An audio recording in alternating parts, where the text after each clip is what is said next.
En el Salterio encontramos varias formas y tipos de salmos. Entre ellas hay 3 formas principales. El primer tipo de salmo es el himno de alabanza.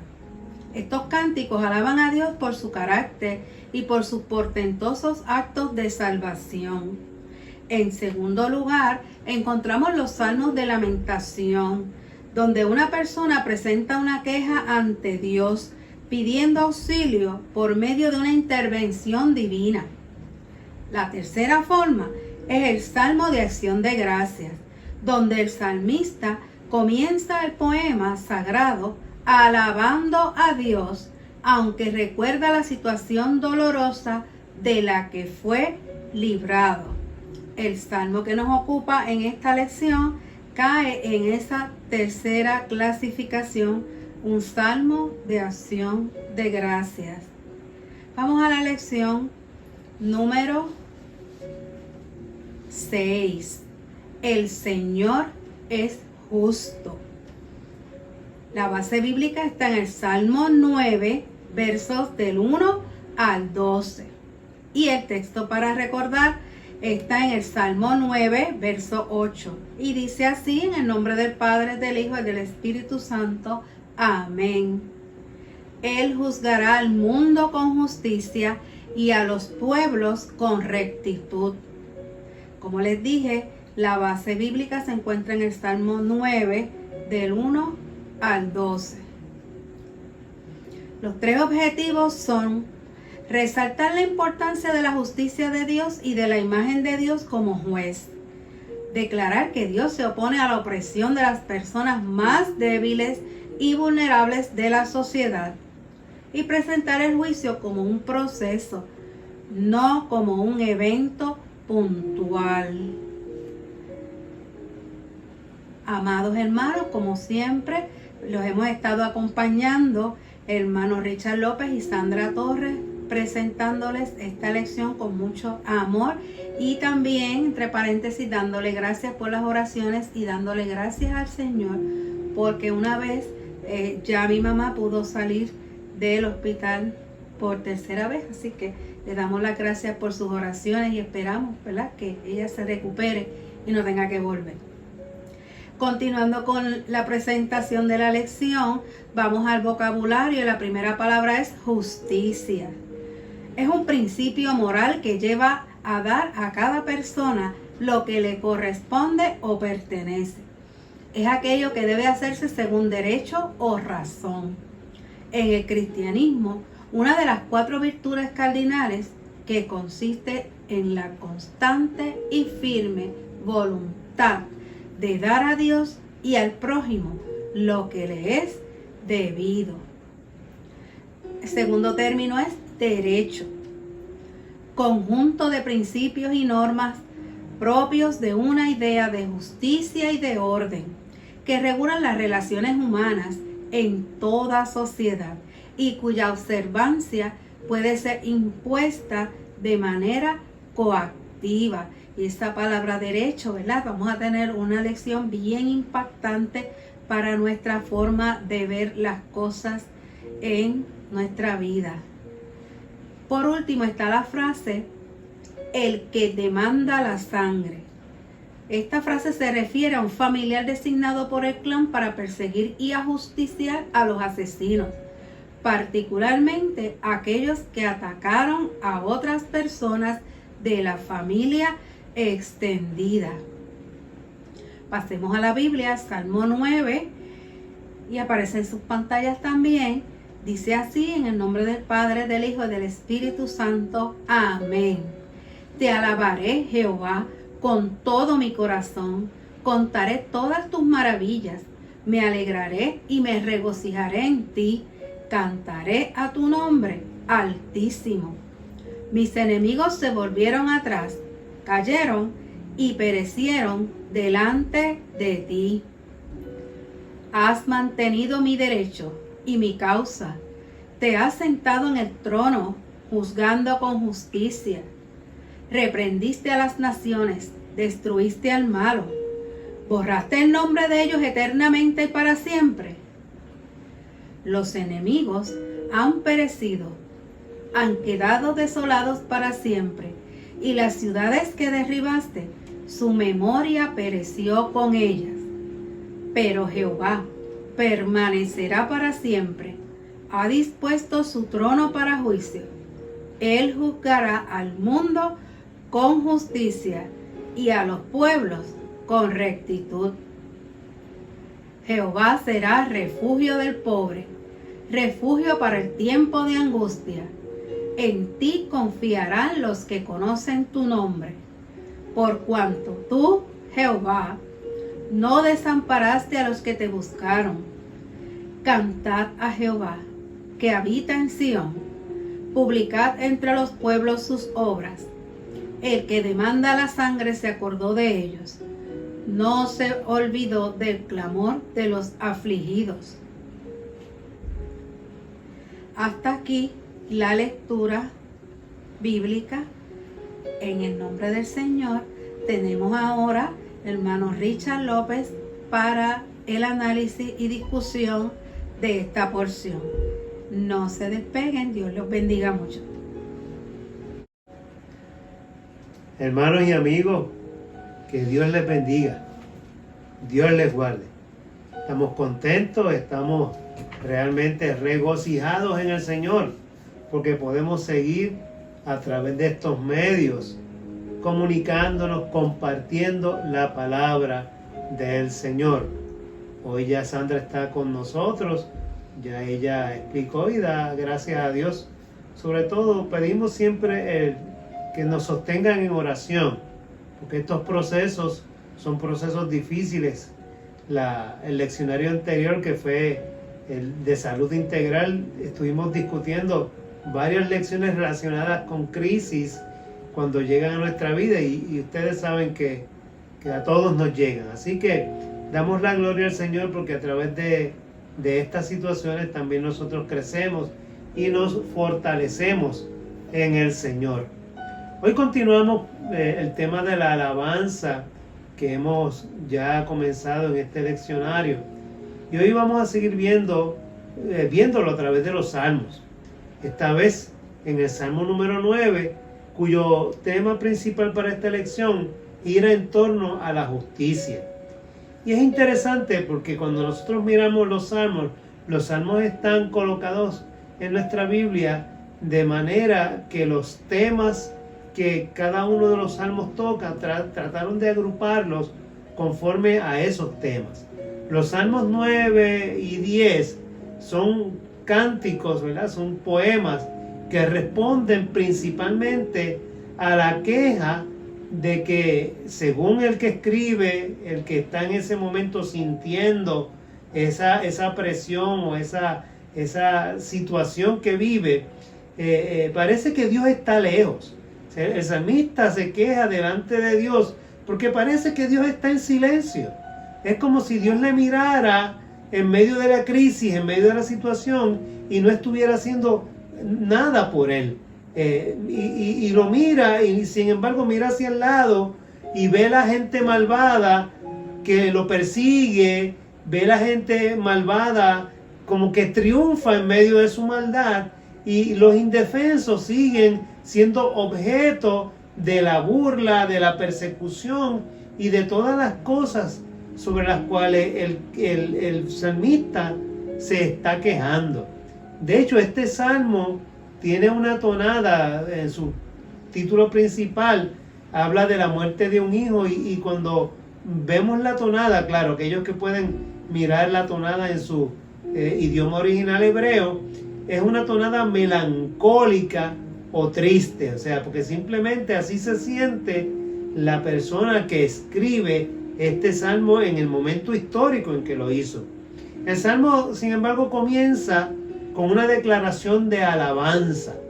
Te alabaré, oh Jehová, con todo mi corazón. Y es la expresión sobre la cual esta unidad está tratando. O sea, somos llamados para alabar a Dios. Y este salmo, a pesar de ser un salmo que tiene un tono melancólico triste, comienza adorando al Señor, alabando al Señor. De hecho, el salmista, a través de este poema, se compromete a testificar sobre todo lo que Dios ha hecho en beneficio suyo. A pesar de que hay una queja de que los malos están aparentemente triunfando en medio de este mundo, por otro lado, él reconoce que Dios ha hecho grandes cosas por él y se compromete a testificarlo según vamos leyendo el Salmo. De hecho, el Salmo tiene el propósito de dar gracias porque Dios le libró de los ataques de sus enemigos. En lugar de vencer estos enemigos, en lugar de obtener la victoria sobre él reconoce que Dios estuvo como su amparo y los enemigos fallaron, inclusive los enemigos murieron en el intento. Y es que cuando nosotros miramos estos salmos que es el individuo el que está hablando, es el individuo particular, o sea, cuando hablamos del individuo particular, es que estamos hablando de un bloque de salmos donde no es el pueblo el que está expresando alabanza o la queja contra Dios, sino es una persona, particularmente una sola persona. Y cuando nosotros miramos los salmos, los cánticos, las oraciones de ese individuo en particular, nosotros miramos el tono a veces de angustia, el tono de arrepentimiento, como decíamos la semana pasada. En este caso, un tono de acción de gracias. Y en los salmos nosotros vamos a mirar que se habla de continuo de enemigos. Y se habla de estos enemigos impíos y perseguidores. Y así lo demuestra este Salmo número 9, que habla de los enemigos que le perseguían. Y es interesante, nosotros tenemos que mirar un poco estos conceptos de impío y perseguidor, tal y como la teología de los salmos lo está presentando. Y fíjense ustedes, como impío, los salmos presentan a ese enemigo que no es solo negador de Dios. O sea, el impío es el que niega a Dios.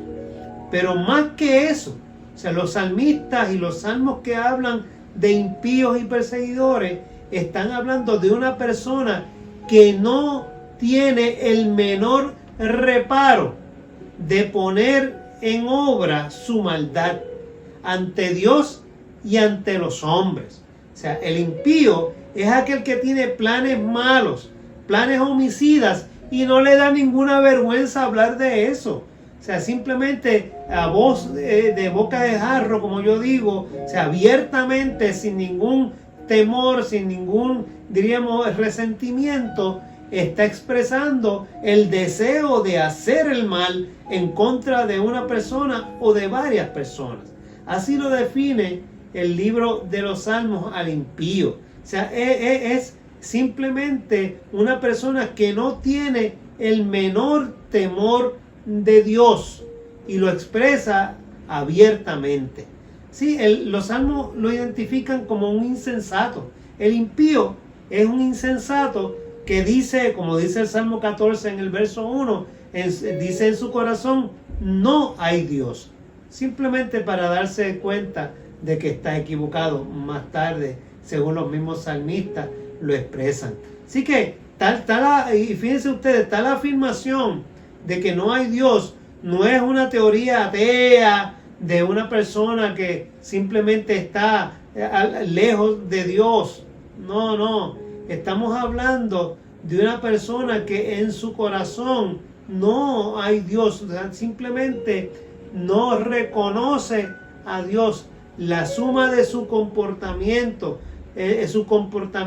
práctico es uno que se aleja de Dios. Así que el impío se revela entonces, según los salmos, como un negador de Dios que lo hace y actúa de manera alevosa, o sea, con alevosía, con premeditación, de forma mortífera. O sea, no es una persona que lo hace por casualidad. Estamos hablando de que el impío es una persona, de acuerdo a como lo describen los salmos, una persona que está dedicada a hacer el mal. Y en su boca no hay nada verdadero. ¿Ok? Estamos hablando de que en su interior todo es corrupto. Su pensamiento es malvado. Dice el Salmo 5, Salmo 19, una tumba abierta es su garganta y su lengua habla salamerías. Óigame, esa palabra, cuando usted no ha oído mucho hablar, esa persona sí que es bien salamera. Cuando salamera es que hay mucha palabrería y te trata de enredar con lo que está diciendo, y cuando vienes a ver te involucró en situaciones que tú ni sospechabas ni querías. Así pone los salmistas a la persona impía, a la persona alejada de Dios, que es un salamero realmente. Son perseguidores, dice la Escritura, dicen los salmos. Y ese comportamiento alevoso que hemos estado mencionando, perseguidor de los impíos, se hace patente en las acusaciones que vierten contra del inocente. O sea, estamos hablando de que la persona impía, el perseguidor, tiene una conducta que va contra la persona humilde, contra la persona sencilla, contra la persona inocente, como hemos mencionado. Y esa conducta es una conducta que podríamos tildarla de enfermiza, de acuerdo a los salmos. Simplemente tratan de explicar, y los salmos mencionan de manera particular cómo estas personas perseguidoras, impías, se alejan tanto de Dios que terminan siendo una enfermedad para la sociedad. Y tienen maquinaciones. Los salmos hablan de maquinaciones de los enemigos. Como hemos dicho, son personas maliciosas, traman, planean, son rencorosos. Su objetivo finalmente, ¿cuál es? De acuerdo a la teología de los salmos, es la perdición. Es que los indefensos caigan y que los pobres no tengan seguridad ni tengan felicidad. Así que en forma metafórica, entonces, el salmista entiende que sus oraciones son escuchadas por Dios a pesar de que hay enemigos que están en su contra. Y el salmista en este salmo, principalmente en el Salmo 10, entiende que sus oraciones Dios sí las escuchó. Que esas oraciones movieron a Dios a hacer un juicio y que ese juicio fue a favor de él. Por lo tanto, se siente la seguridad, la certeza, siente sobre todas las cosas como hay un Dios que está cercano y que le ayuda en medio de las tribulaciones. Como hemos dicho anteriormente, Dios está presente en su vida. Dios es la persona divina, por eso se habla de persona, porque en los salmos la persona es Dios.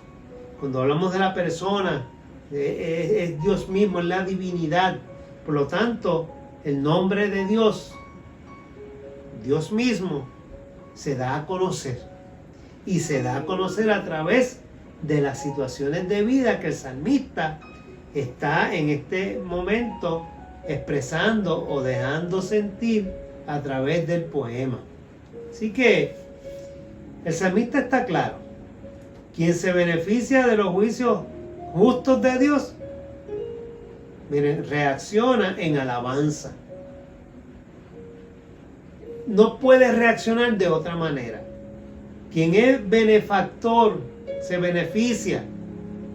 El benefactor es Dios, pero el beneficiario, que somos nosotros, de ese juicio justo de Dios, no puede hacer otra cosa que adorarlo. Es lo que plantea el Salmo, que alabarlo, expresar su agradecimiento por medio de cánticos de alabanza. Es un agradecimiento en el que nosotros tenemos que publicar las cosas que Dios ha hecho en nuestra vida. O sea, el salmista se compromete y dice, no, yo tengo que hablar, yo tengo que decir lo que Dios ha hecho por mí. Igual que nosotros tenemos que dar testimonio de las cosas fabulosas, maravillosas y tremendas que Dios ha hecho en nuestra vida. Miren, los que fueron perseguidos en algún momento por causa de los impíos, miren, dice el Salmo, varios salmos, Salmo 3, Salmo 8, el Salmo 138, dicen que miras hacia atrás y miras atrás con agradecimiento y alegría, júbilo, porque ves cómo los enemigos fueron derrotados. Es lo que expresan los salmos.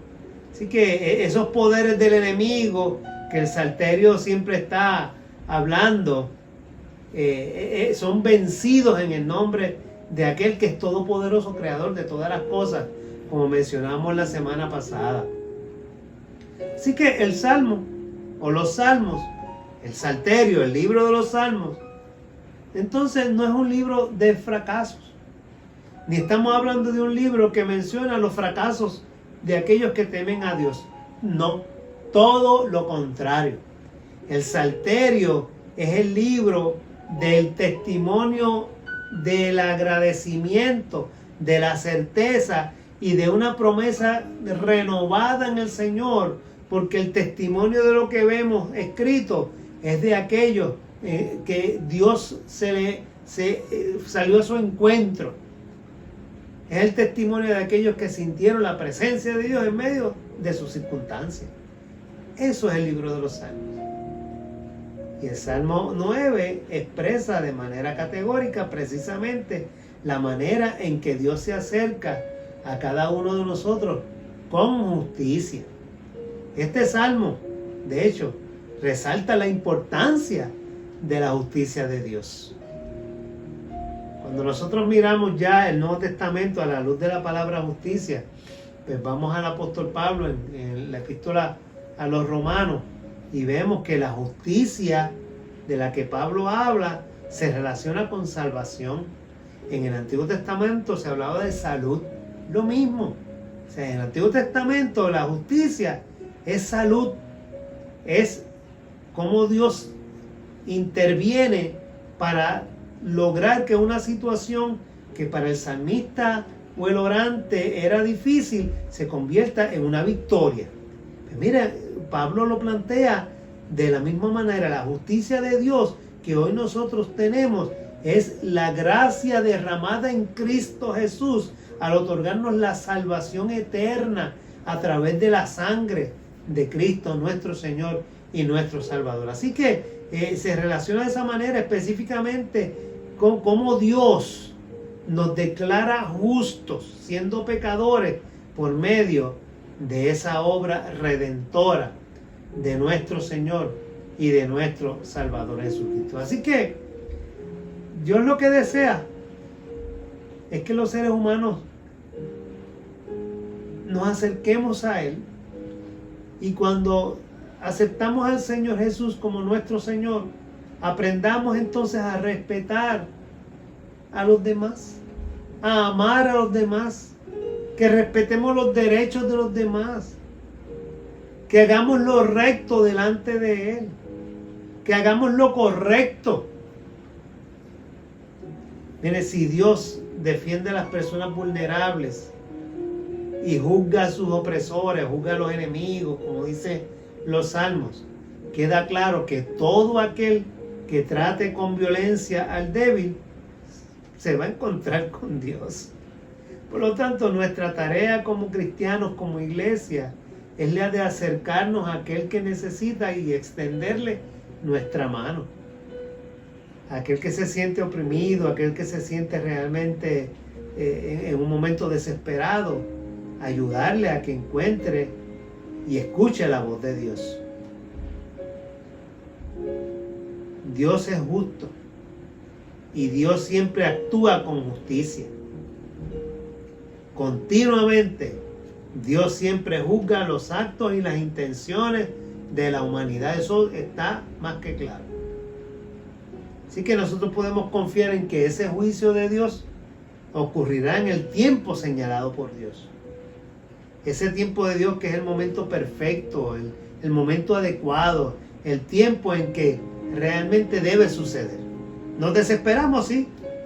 Nos angustiamos a veces en la espera, sí. Pero Dios contesta.